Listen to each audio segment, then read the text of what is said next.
পানি বেশি খেলেই কি ইউরিনারি ইনফেকশন হবে না, এরকম একটা ধারণা আমাদের দেশে বেশ প্রচলিত। বিশেষ করে মা সন্তানদেরকে বারবার বলে যে তুই তো পানি খাস না, এই জন্যই তো তোর এই সমস্যা হয়। কথাটা সত্যি নয়। পানি খাওয়াটা দরকার, কিন্তু বেশি খেলে ইনফেকশান হবে না এই ধারণাটা সঠিক নয়। কারণ আমার দরকার হচ্ছে সারাদিনে 1200 থেকে 1500 মিলি প্রস্রাব তৈরি হওয়া। তো 1500 মিলি প্রস্রাব বা 2 লিটার প্রস্রাব আমি বের করলাম, তাহলে আমি 2 লিটার পানি খেলেই কিন্তু হয়ে যেতে পারে। আমাকে 4 লিটার পানির দরকার নেই।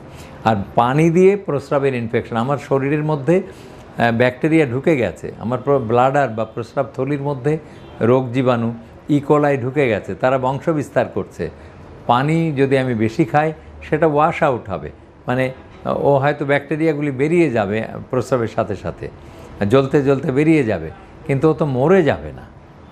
ওর বংশ গোষ্ঠী নাতিপুতি থেকে যাবে ব্লাডারের মধ্যে, তো সেখান থেকে তারা বংশ বিস্তার করতেই থাকবে এবং আমার জ্বালা যন্ত্রণা বাড়তেই থাকবে। সুতরাং পানি বেশি খাওয়ার সাথে প্রস্রাব ইনফেকশান না হওয়ার কোনো সম্পর্ক নেই।